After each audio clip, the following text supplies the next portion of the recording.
कभी ये सोचा है कि महात्मा गांधी ने कई सालों तक आज़ादी के लिए संघर्ष किया और जब आज़ादी मिली यानी 15 अगस्त 1947 उस दिन गांधी क्या कर रहे थे।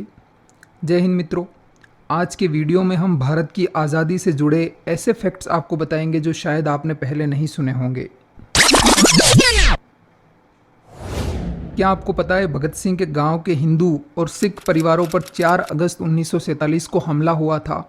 जी हाँ, उस समय आज़ादी को महज 10 दिन ही बचे थे। ये तय हो चुका था कि दो देश बनेंगे। भगत सिंह का गांव लायलपुर ज़िले में था और लायलपुर ज़िला पाकिस्तान में पड़ रहा था। यहीं भगत सिंह का जन्म हुआ। उनका शुरुआती जीवन यहीं बीता था। भीड़ ने इस गांव के सिखों और हिंदुओं पर हमला किया। कई लोग मारे गए तो कई लोग बचकर भाग निकले थे। ये बहुत ही दुर्भाग्य है कि भगत सिंह, जिन्होंने अपना पूरा जीवन इस देश की आज़ादी के लिए खपा दिया, जब उन्हीं के गांव में उन्हीं के परिवारों के साथ इस प्रकार की दुर्दांत घटनाएं हुई तो ये बहुत ही दुखद था अपने आप में।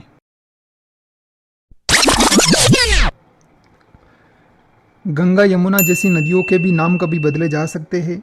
जी हाँ, इतिहास में ऐसा हुआ है। इंटेंशनली नहीं, उच्चारण की गलती के कारण ऐसा हुआ था। अंग्रेज़ों ने बोल बोल के गंगा को गेंजेस बना डाला था और यमुना को जमुना, और मथुरा के नाम के तो और भी ज़्यादा बेड़े गर्क कर दिए थे। मथुरा को अंग्रेज मुत्रा कहते थे। आज़ादी के पहले बड़े बड़े नेताओं ने इन नामों को ठीक किया और पुनः अपने मूल नाम से ये स्थान पहचाने गए। एक ऐसा क्षेत्र जो भारत का हिस्सा हो सकता था लेकिन नहीं हो पाया, उस क्षेत्र का नाम है उत्तरी पश्चिमी फ्रंटियर, जो आज पाकिस्तान में है, जिसे खैबर पख्तूनवा राज्य के नाम से जाना जाता है। उस समय वहाँ एक लीडर थे अब्दुल गफ्फार खान, जिन्हें लोग सीमांत गांधी भी कहते थे। 1945 में जब वहाँ प्रांतीय विधानसभा का चुनाव हुआ तो मुस्लिम बहुल क्षेत्र होने के बावजूद वहाँ कांग्रेस की सरकार बनी। मुस्लिम लीग को हार का सामना करना पड़ा। इन सब के पीछे अब्दुल गफ्फार खान का हाथ था। विभाजन के समय भी कौन सा राज्य किस देश का भाग होगा, ये इस बेस पे ही डिसाइड हो रहा था कि प्रांतीय विधानसभा में किसका बहुमत है। तो उस हिसाब से तो उत्तरी पश्चिमी प्रांत भारत का हिस्सा होना चाहिए था, क्योंकि वहाँ कांग्रेस की सरकार थी और वहाँ की स्थानीय जनता भी यही चाहती थी, जो कि अधिकतर पठान थे। पठानों और पाकिस्तानी पंजाबियों के बीच नहीं बनती थी, इसलिए पठान यही चाहते थे कि किसी तरह भारत का हिस्सा बन जाए। मुस्लिम लीग ने मांग की कि वहाँ जनमत संग्रह करा जाए। नेहरू जी ने ये बात मान ली। इस पर सरदार पटेल बहुत नाराज हुए। अब्दुल गफ्फार खान ने तो यहाँ तक कह दिया कि कांग्रेस ने यह प्रांत थाली में सजाकर मुस्लिम लीग को दे दिया है। 20 जुलाई 1947 को मतदान हुआ। मुस्लिम लीग ने यहाँ धार्मिक भावनाओं को भड़काया। अब्दुल गफ्फार खान ने जनता को मतदान में भाग न लेने के लिए कहा। उनका अधिकतर प्रभाव जिन जनजातियों में था, उन्होंने वोट ही नहीं दिया।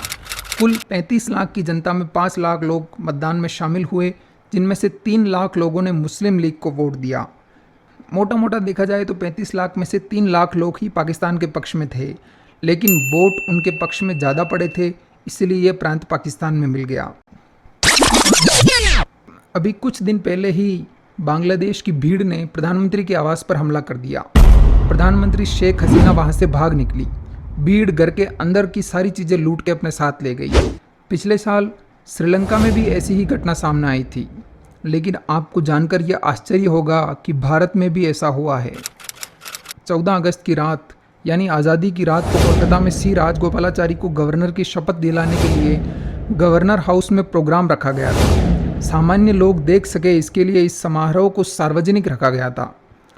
इस गवर्नर हाउस में क्या करे क्या ना करे उसे कुछ समझ में नहीं आ रहा था।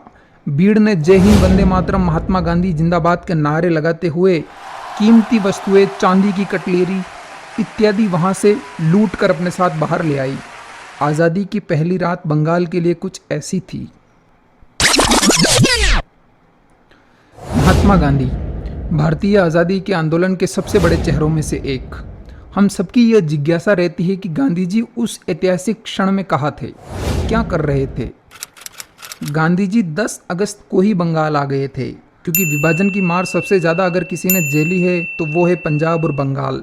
हिंदू मुस्लिम सिख दंगे भी इन इलाकों में ज़्यादा थे। महात्मा गांधी ने बंगाल में शांति की जिम्मेदारी ली और वे बहुत हद तक कामयाब भी हुए। 15 अगस्त को शाम को आज़ादी के जश्न में बलियाघाट में सभा रखी हुई थी। महात्मा गांधी का 30,000 लोगों की भीड़ ने स्वागत किया। चारों तरफ नारे लग रहे थे। गांधी जी ने भीड़ को संबोधित किया, शांति की अपील की और रात को गवर्नर हाउस में हुई घटना पर खेद भी जताया।